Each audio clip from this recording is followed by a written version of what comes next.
모 후보에게 이제 오전에 올린 그 유튜브 내용을 보고 도대체 이 사람이 누구냐 유진희 기자에게 좀 물어봐달라. 누군지 밝혀달라. 당신이야. 그래서 내가 나도 모릅니다. 누군지 상당히 궁금하다라는 의견이 많네요.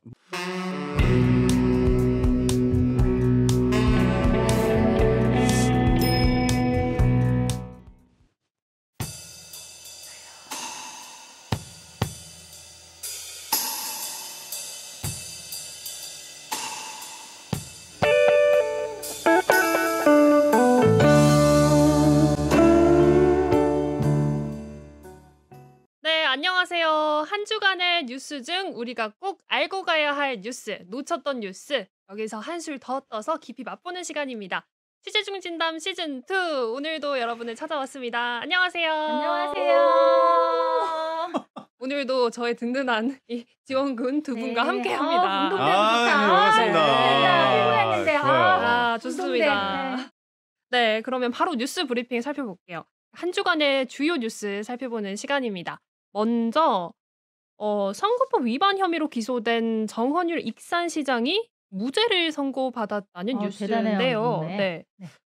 살짝 설명을 드리면 지난 지방선거 때 이 도시공원 민간개발의 초과이익 환수 규정과 관련해서 허위 사실을 공표했다는 혐의로 재판을 받았는데 이때 이 상황이 TV 토론회에서 이 정헌율 익산시장이 사실 초과이익 환수 규정이 없지만 이 환수 조항이 있다고 발언을 했거든요. 그래서 벌금 500만 원을 구형받았어요. 근데 1심에서 무죄를 선고받았다고 합니다. 네. 작가님 아까 대단하다고 말씀을 하시던데. 어쨌든 500만 원에서 그렇죠. 네, 구형받은 거에서 1심에 무죄를 선고받았으니 의도성이 적다고 판단했대요. 네, 그랬다고 하네요. 네, 의도성 중요한가 봐요, 이게. 그러네요. 네. 어떻게 생각하세요? 네. 이 재판부가 이 발언의 취지가 민간 사업자들에게 과다한 이익이 돌아가지 않도록 차단하는 장치를 협약 등에 두고 있다는 것으로 판단을 해가지고 뭔가 토론의 맥락에 굉장히 합당한 내용이었다 이렇게 판단을 해서 그러니까요. 그래서 허위사실 공표에 해당되지 않는다라고 하는데 사실은 이게 허위사실 공표 굉장히 무거운 죄더라고요. 네. 이게 뭐 토론회 타이틀 말실수하면 안 됩니다.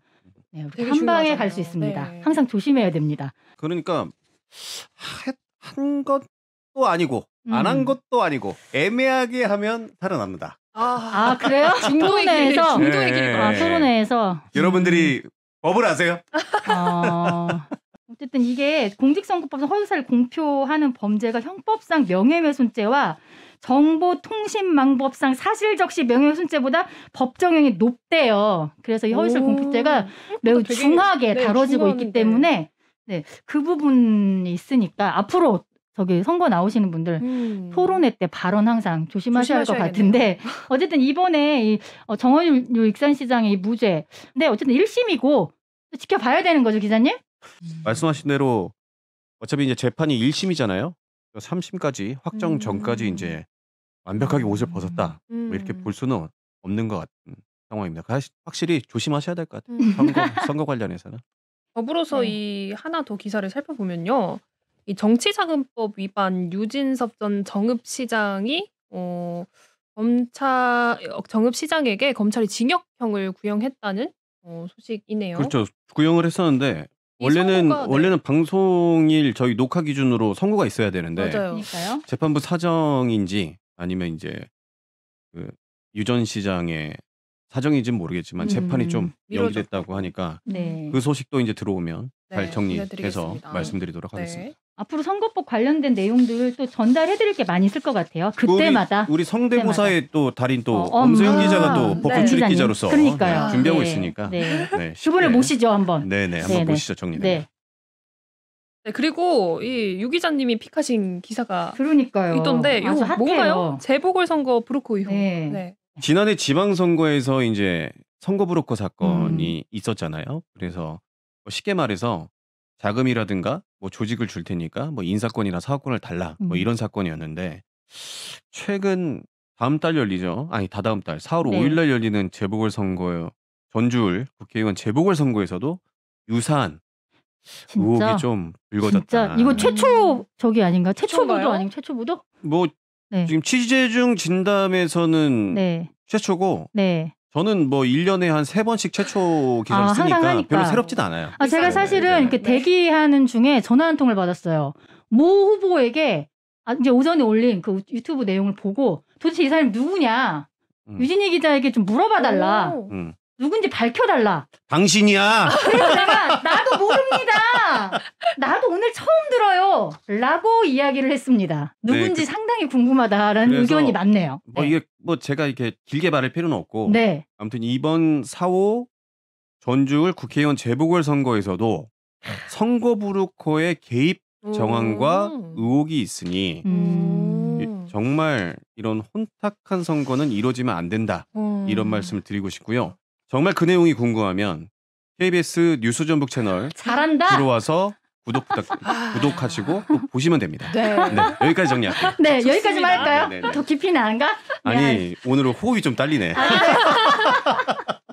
네, 그리고 제가 픽한 기사인데요. 뭐 비대면 차량 대여 10대 무면허 범죄 온상이라는 기사인데, 지난주 군산 도심에서 무면허 10대 학생들이 운전을 하다가 붙잡힌 일이 있었어요. 이거 다 보셨죠? 네. 뭐 신호 위반의 역주행, 그리고 출동한 경찰들과 뭐 10분간 추격전도 벌였다고 하더라고요. 대범해. 네, 굉장히. 그리고 결국은 멋있어. 저 영화예요, 영화. 이렇게 살면 네. 결국은 전봇대를 들이받고 멈췄는데 그러니까요. 이 학생들이 뭐 어떻게 차를 빌려서 운전을 했나 보니까 이 SNS를 통해서 성인 신분증을 구하고 비대면 앱을 통해서 정말 쉽게 렌트를 했다고 하더라고요. 저는 혹시나 이 뉴스를 보고 우리 또 다른 10대 청소년들이 그러니까요. 좀 우려가 됐어요. 모방범죄를 하지 않을까라는 생각도 하긴 했어요. 우리 그러지 맙시다. 네. 근데 사실 아니 뭐 여러분들이 법을 알아요? 청소년들도 조사를 좀 받아봐야 돼. 그래야 이게 죄를 지면 안 되겠구나. 맞아요. 맞아. 이게 좀 더 이렇게 넓게 가면 촉법소년 연령 하향 여기 논란까지 가는데 어쨌든 제가 요즘에 10대들 범죄 여러분들 검색해보면 다 나올 텐데 최근에 본 거 보면 이 마약도 텔레그램 상에서 마약상을 잡고 보니 10대들이었다. 얘네들이 학원에서 만났다. 이런 친구들이 최근에 또 실제로 제 지인이 당하기도 했었는데 누구예요, 누구? 그러니까 마약이 아니라 요거 같은 경우는 사이드 미러가 접히지 않는 차 있잖아요. 네. 이 차들을 이 청소년들이 그러니까 10대들이 또 이것만 이제 표적을 삼은 거예요. 그래서 이걸 타고 달아나. 근데 사실은 차 어디든 도망가면 다 잡히거든요. 근데 우리나라 안에서는 어디든 가면 잡히는데 그런 사건들이 있었어요, 실제로. 근데 10대들의 범죄가 갈수록 굉장히 대범해지고 맞아요. 네. 별것 아닌 걸로 생각하는 이 인식이 있는 것 아닌가. 어떻게 해야 되나 싶기도 하고 아무튼 그렇더라고요. 네. 한솔님은 픽했으니까 할 말 많을 거 아니야. 왜 픽했어요? 저도 뭐 당신이 10대라고 착각하는 건 아니지. 10대에서 벗어난 지 얼마 되지 않은 입장으로서 장난해. 저는 나이 차이가 별로 나지 않는데 그래서 더 관심이 갔어요? 관심이 좀 갔죠. 저는 상상도 할 수 없는 일이었거든요. 근데 뭐 또 저도 대학교 때 이렇게 렌트를 몇 번 해봤긴 했는데 요새 비대면으로 다 이루어지잖아요. 그러니까 이게 처음에 한 코로나 번만 때문에 맞아, 인증을 하면 그 다음에 빌릴 때는 거의 뭐 다른 인증이 필요 없고 그렇기 때문에 생각해보니까 그러네요. 저도 몇 년 전에 제주도 갔을 때 보니까 쏘땡 같은 경우 뭐 사람도 없어. 네. 그냥 가서 뭐 띡띡하면 다 차 빌릴 수 있는 이런 시스템이니까 충분히 렌트카 이용해서 그럴 수도 있겠네요. 환경이 이제 달라지면서 손쉽게 접근할 수는 있다. 뭐 그래서 악용된다. 이건 저희들이 이제 고민을 해야 될 것 같고 대책을 좀 강구해야 될 것 같고 10대들이 왜 이렇게 범죄 행위를 하는 거야? 예전보다 정보가 더 많은 것 같아요. 정보. 그래? 얻을 수 있는 정보에 맞아요. 이 매체 영향이 좀 큰 것 같아요. 뭔가 뭐 영화도 그렇고 드라마도 그렇고 맞아요. 좀 자극적인 것들이 많이 나오니까. 아니, 요즘 뭐 보면은 여기저기 쉽게 접근할 수 있는 것들이 많아요. 그런 문제가 있고. 또 부모 교육이 잘못된 거 아니야? 부모님들의 입장에서 어떻게 생각하시나요? 속상하네.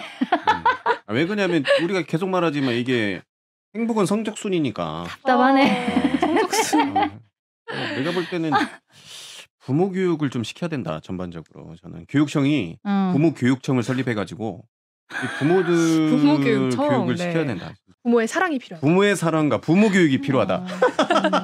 근데 맞는 말이에요, 사실은 진짜. 다음 걸로 넘어가 볼까요? 어쨌든 그러나 저러나 범죄는 안 되죠. 안 되죠, 안 되죠. 범죄는 안 됩니다. 네. 이슈 진단 그게 뭔데 시작하겠습니다. 네, 미니 지방선거로 불리는 조합장 선거가 정말 얼마 남지 않았는데요. 뭐 이미 진흙탕 싸움이라고 할 수도 있고, 과열 혼탁 양상으로 굉장히 큰 뭐 이슈가 되고 있는데, 3월 8일에 열리는 전국 동시조합장 선거에 대해서 오늘 이야기를 해보겠습니다. 이 문제를 가장 잘 아시는 분이래요. 네. 정말입니까? 네.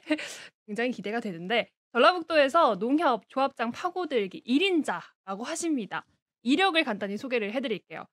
전 대통령 직속 농어촌 특별위원회 사무국장. 네. 그리고 전 전국 농민회 총연맹 협동조합 개혁위원장을 하셨다고 합니다. 김영재 위원장님 모셨습니다. 네, 반갑습니다. 농민 김영재님 모셨습니다. 특별 게스트 농민, 네. 인사 한번 하시죠. 너무 이렇게 거창하게 소개를 해주시니까 부담스러운데요. 이력이 화려하셔가지고. 그냥 현장에서 열심히 농사짓고 있는 농민으로 이렇게 불러주시면 너무 고맙겠습니다. 네. 겸손한 건지 겸손하시려고 하시는 건지 그러네요. 네. 네, 좀 들어봐야 될 것 같습니다. 또 이게 또 그렇죠. 화나시면 또 황소화가 돼요, 황소. 아, 그런가요? 아유, 예, 예, 언제 예. 제가 그랬습니까? 일단 뭐 조합장 선거 언제 하나요? 언제요? 3월 8일이죠? 네. 제가 볼 때는 선관위원회 홈페이지에 들어가서 확인하시는 게 더 빠를 것 같고요. 3월 8일. 네. 네, 우리 선거가 치러진다고 합니다. 맞습니다. 네, 그러면 이 농협, 수협, 축협 다 다르잖아요. 네. 그런 것들은 뭐 어떤 기준으로 이렇게 나눠지는지. 그러니까 조직이 다 달라요. 그러니까 동시선거를 치를 때는 이제 제가 지금 소속돼 있는 데가 네. 저는 2군데 돼 있습니다. 농협에 돼 있고요. 네네네. 제가 산림조합에 돼 있습니다. 이게 산림조합. 버섯 키우고 그 산림 경영하시는 분들 있지 않습니까? 그분들은 이제 산림조합, 그리고 어업인들은 수협이라는 조직이 있잖아요. 네네네. 그러니까 수협, 산림조합, 농협. 근데 또 농협 안에는 우리 지역에 가면 읍면 단위에 있는 농협들 있지 않습니까? 그걸 소위 지역 농협이라고 하는데 네. 또 축협 있잖아요. 네.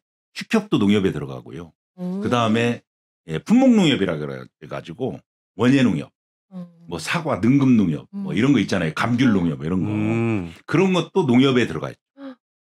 농협이 가장 크네요. 네, 그렇죠. 농협이 제일로 규모가 크죠. 그래서 이번 지금 동시선거는 농협과 이제 아까 그 품목농협, 축협, 지역농협이 소속돼 있는 농협과 그다음에 그 수산인들이 조합원으로 가입돼 있는 수협, 그다음에 산림 경영인들이 그 임업인들이 가입돼 있는 산림조합, 이 세 개가 같이 치러지는 거죠. 되게 복잡합니다. 네, 되게 그래도 생각보다 굉장히 복잡하네요. 복잡한데 또 알기 쉽게 또 편하게 또 너무 정리를 설명을 해주셔가지고. 잘 해주셔가지고. 그래서 저 같은 경우는 산림조합 조합원이기도 하거든요. 그리고 농협에서도 제가 지역농협에 가입돼 있고 축협에도 가입돼 있고 품목농협인 원예농협에도 가입돼 있습니다. 그래서 저는 투표를 조합장 4분을 뽑아야 돼요.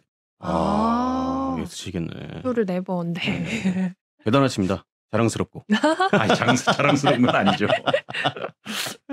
그러면 또 투표는 어떤 분들이 하는지 궁금하잖아요. 투표는 누가 하는 걸까요? 이제 그 각 해당 그 조직의 조합원들 가입돼 있는 조합원들이 있습니다. 조합원들. 그 조합원분들이 이제 투표를 하는 거죠. 보통 조합원 대상이 기준이 다른가요? 그러니까 이제 약간 차이는 있습니다. 그러니까 그 대통령령으로 농업인의 자격을 이제 규정하고 있는데요. 그래요? 그 농업인의 자격을 가지고 있는 분이 일정한 가입 절차에 동의를 받으면 가입 가능하거든요. 그래서 뭐 그렇게 가입하는 데는 그렇게 어렵진 않습니다. 여러 가지 문제가 있었던 것도 사실이긴 하죠. 그렇죠. 저희도 전해드렸잖아요. 그 홍어 사건 기억하시죠? 홍어 사건 저희도 취재 중 진담에서 다뤘었는데 최근에 가장 큰 사건이었던 뭐 홍어 돌린 사건 등 뭐 최근 이런 상황들 어떻게 보고 꽃감 계세요? 사건 뭐 이런 네. 것이 언론에 이렇게 나오더라고요. 좀 안타깝죠. 사실은 이렇게 농협이 비전이라든지 뭐 이런 것들이 좀 이슈화되고 그러면 좋은데 그런 좀 안 좋은 이야기들을 하다 보니까 선거는 어떻게 보면 축제적 분위기에서 그 조직의 가장 화려한 행사인데 그런 불편한 이야기들이 자꾸 이렇게 들려오고 하는 것이 참 답답합니다. 그러니까 이게 제가 볼 때는 위탁 선거가 지금 3번째인데 첫 번째부터 시끄러웠어요. 가장 큰 문제는 뭐라고 봐야 돼요? 그러니까 지금 벌써 이제 3번째 맞이하는 위탁 선거잖아요. 전국 동시 선거인데 과거에 이제 그 조합별로 그 독립적으로 선거를 치르다 보니까 여러 가지 문제도 있고 그래서 이것을 전국 한날 동시에 치르는 것하고 그리고 그 선거 업무를 중앙선거관리위원회 위탁해서 하는 것을 이제 법률로 제정해서 시행을 하게 된 건데요. 네. 첫 번째 치르고 나서 엄청나게 국민적 이슈가 있었죠. 네. 이게 완전히 깜깜이 선거다. 이런 선거 제도로는 문제가 많다. 그래서 그때 되게 시끄럽었거든요. 네. 그리고 두 번째 치렀는데 두 번째도 제도를 못 바꾸고 치르다 보니까 또 이게 사회적 문제가 됐습니다. 근데 이번에 지금 세 번째 치러지는 것도 첫 번째 치르던 방식 그대로 하게 돼요.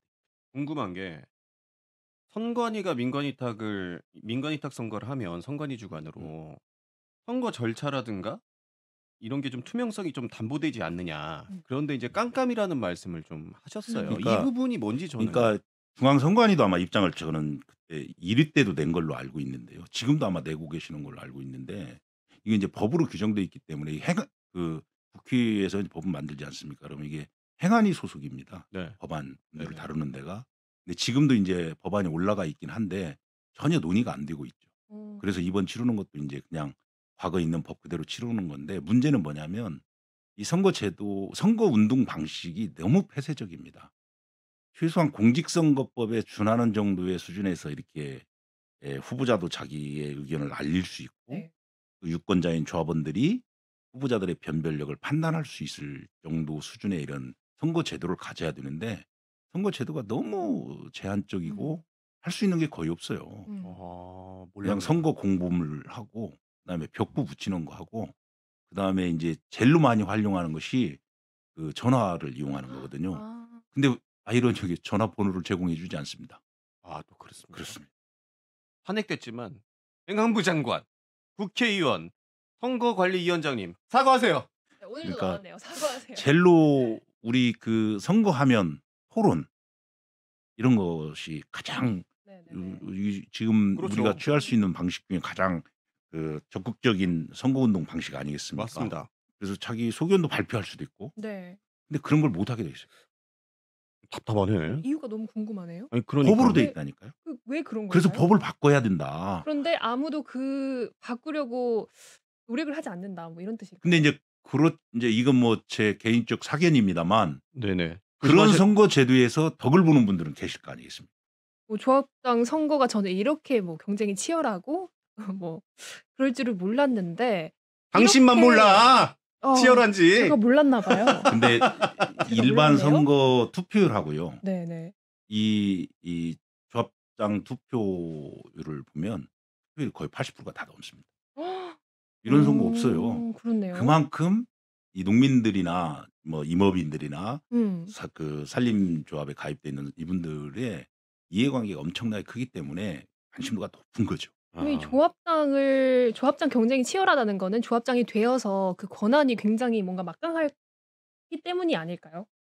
그럴 그렇죠. 수도 있죠. 음. 사실 또 권한이 막중하고요. 그럼 뭐 어떤 권한을 그렇게 많이 가질까요?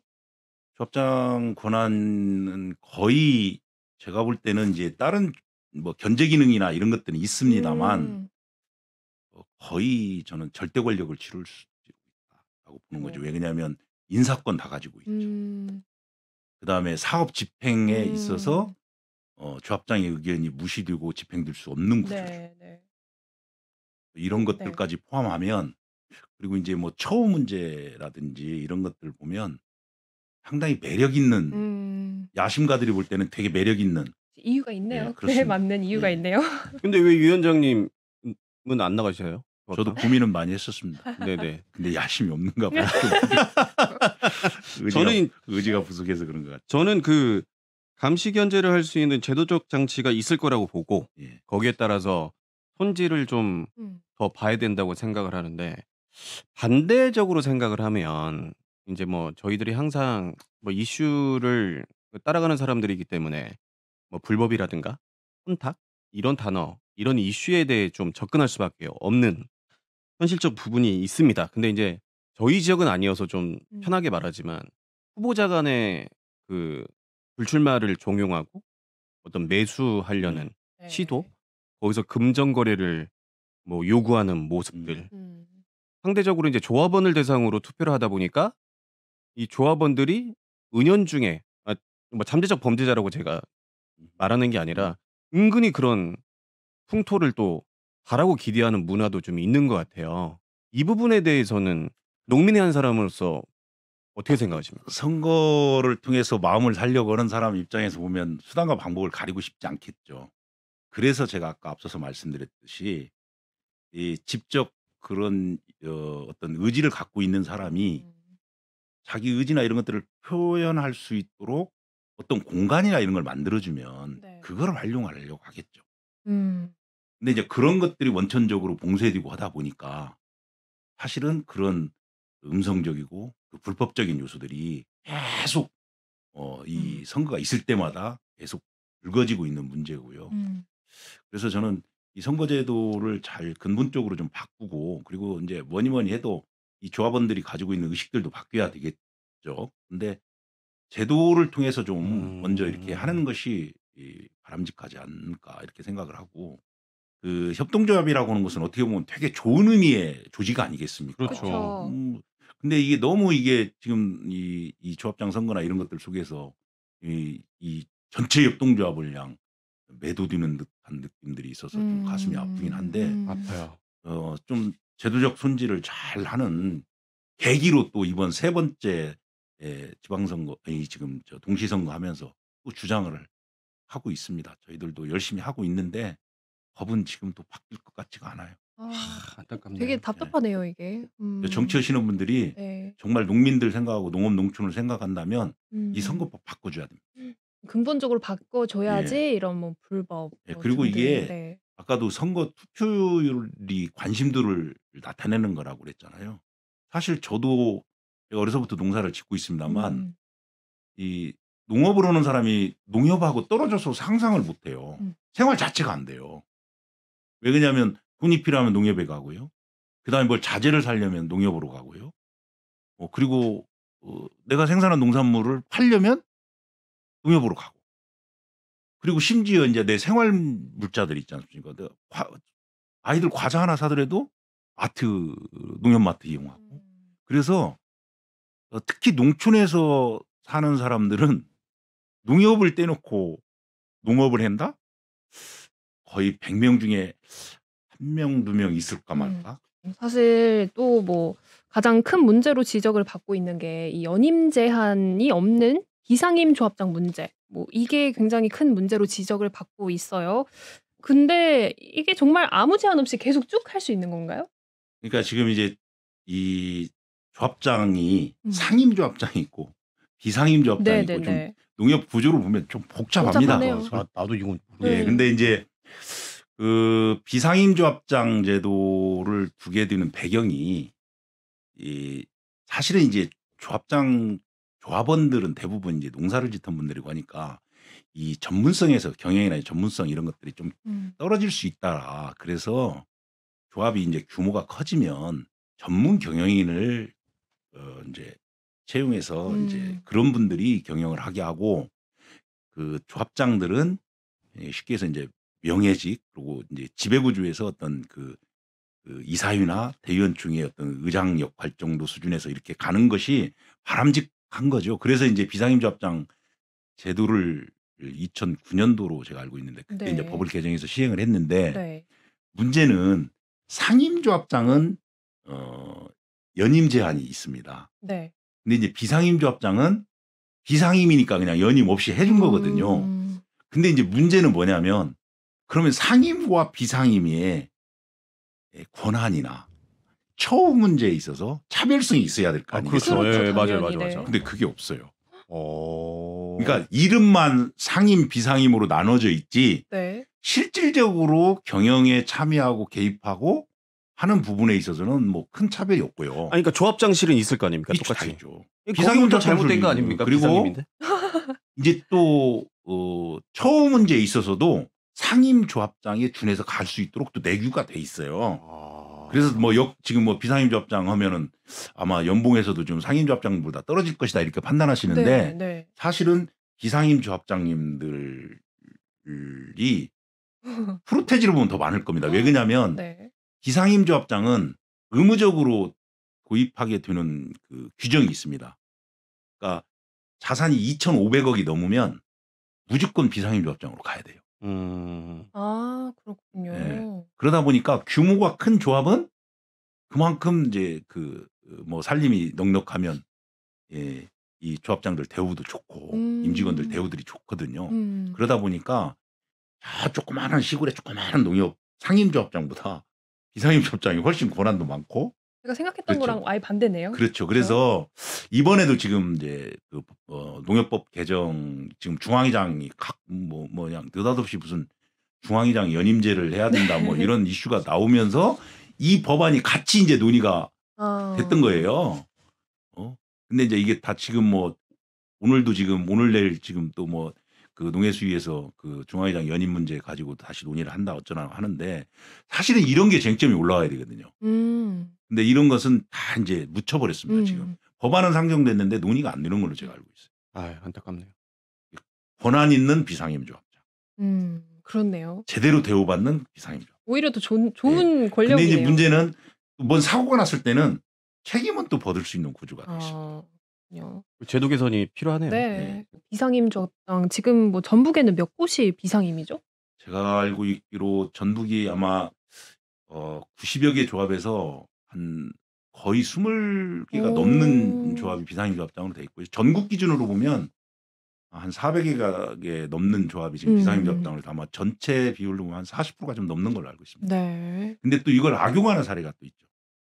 그러니까 아까 2,500억이면 비상임조합장 체제로 해야 되는데 그 이하는 해도 되고 안 해도 돼요. 근데 3선 연임에 걸리신 분은 비상임조합장으로 전환하면 3선을 풀고 갈 수 있죠. 그렇네요. 그래서 또 문제가 되는 지역, 우리 지역은 아닌데 다른 지역에서 이것이 또 문제가 돼가지고 또 조합원들 간에 또 갑론을박이 있고 그런 사례도 있었습니다.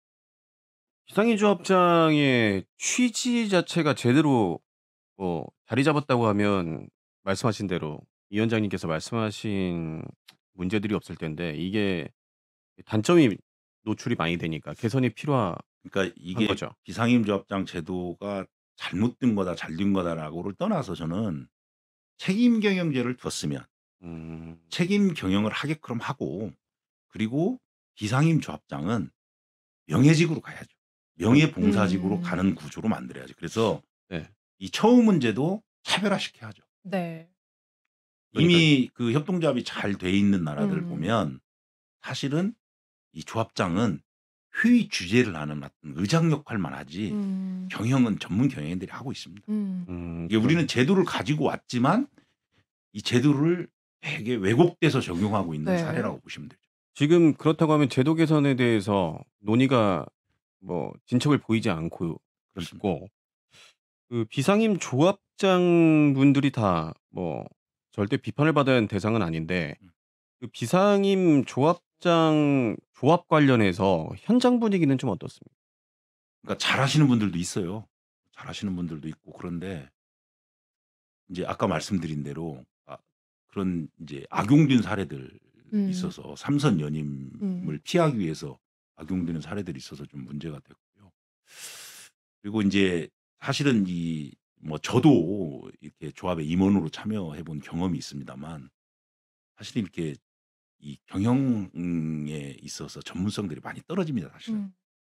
그러다 보니까 이 조합들이 지금 뭐 합병이나 이런 것들을 통해서 되게 몸집이 커졌거든요. 그러면 커진 만큼에 비례해서 전문 경영인들이 좀 할 수 있도록 하는 그런 구조로 좀 변해야 된다.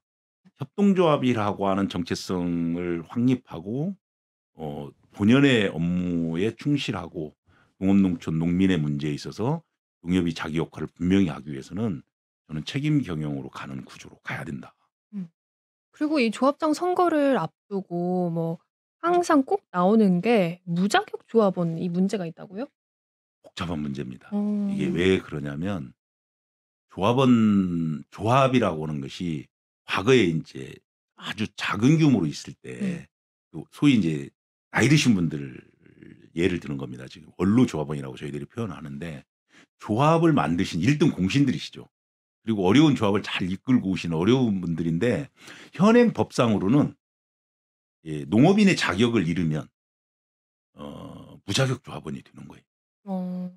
그래서 이제 이분들을 구제해 주기 위해서 이제 원로 조합원 제도라고 그래서 우리 지금 진행자분들도 조합 이용하시잖아요. 네. 그러면 이제 준조합원이라는 제도가 있어요. 그게 거기는 이용권만 갖고 이 경영권 없죠. 뭐 선거권이라든지 피선거권 이런 것들은 부여를 해주지 않는데 그런 거에 준해서 가는데 이제 농협에 독특한 사업이 있습니다. 농협의 그 조합원들에게 주는 교육 지원 사업이라고 그래가지고 농업인들에게 실익을 많이 주는 것들이 있어요.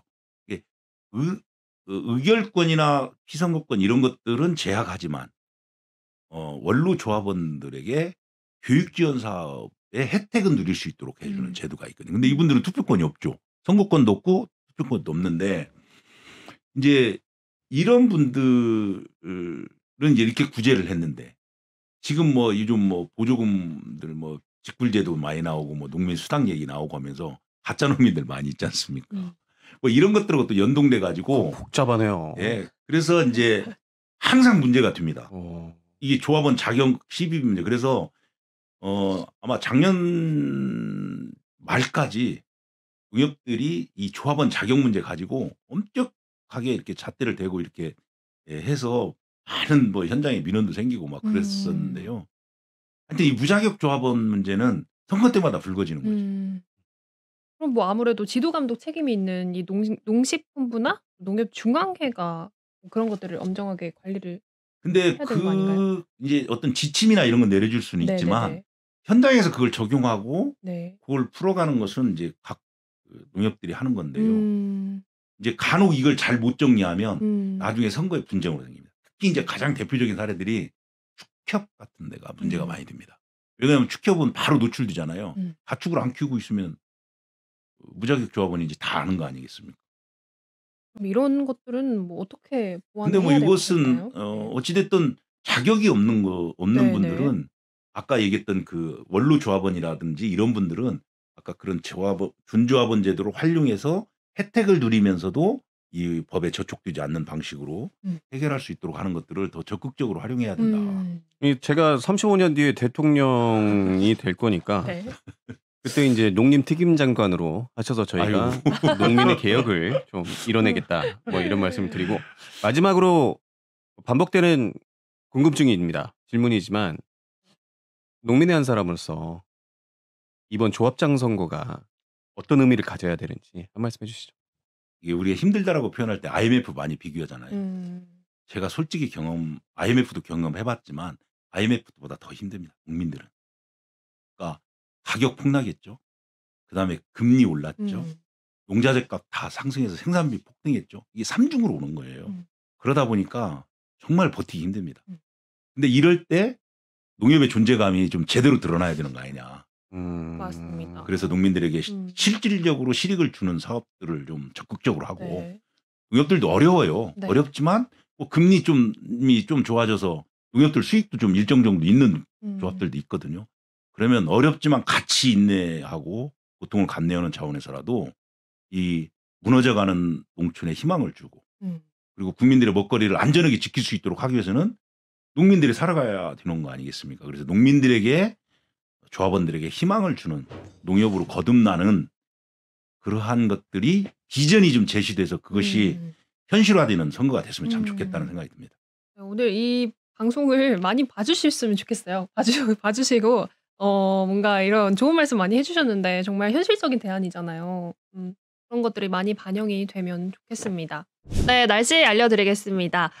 이번 주 일요일까지 비나 눈이 온다고 하더라고요. 그리고 다음 주 초에 반짝 추워진다고 해요. 이렇게 기온이 들쑥날쑥 왔다 갔다 하는데 반짝 추워졌다가 이제 중순부터는 다시 기온이 올라서 비교적 포근하다고 합니다. 그래서 다음 주는 대체로 맑은 날이 많아서 이번 주보다는 이번 주 좀 꾸물꾸물했잖아요. 그렇죠. 하늘이 굉장히 쾌청할 것 같아요. 네, 오늘도 마무리하기 전에 요거 빠질 수 없잖아요. 제보 받습니다. 결혼, 부고, 행사, 모임, 각종 홍보 다 좋고요. 제보 방법은 알고 계시죠? 저희 밑에 나갑니다. 그리고 이번 주에 들어온 게 있었나요? 네? 이번 주에 들어온 제보 없나요? 왜 아무도 제보 안 해주셔요? 제보 있는데 제보해주세요. 극비 들어왔다고 합니다. 네, 조합장 선거 땡땡 조합장 계속 네. 많이 네네. 보내주시면 좋겠습니다. 네. 네, 요즘 뉴스를 보면서 안 좋은 소식들 나오면 제가 이렇게 가슴이 철렁하거든요. 혹시 이게 전라북도 소식인가? 라고 생각을 하는데 또 이렇게 보면 알고 보면 또 전라북도에서 발생한 사건 사고인 경우가 생각보다 잦더라고요. 그래서 앞으로는 조금 더 좋은 뉴스, 희망적인 뉴스로 여러분께 전국의 전북을 알렸으면 좋겠습니다. 우리가 꼭 알고 가야 할 뉴스, 놓쳤던 뉴스, 그리고 한술 더 떠서 깊이 맛보는 시간 취재중 진담 시즌2 오늘은 여기서 마무리하겠습니다. 감사합니다. 이 위원장님 인사하셔야 됩니다. 고맙습니다. 감사합니다. 이 위원장님 말씀 너무 잘하시네. 되게 조리 있게 너무 말씀 잘해주셔서 저 이해가 너무 잘 됐어요. 실수인지도 몰라 아침이면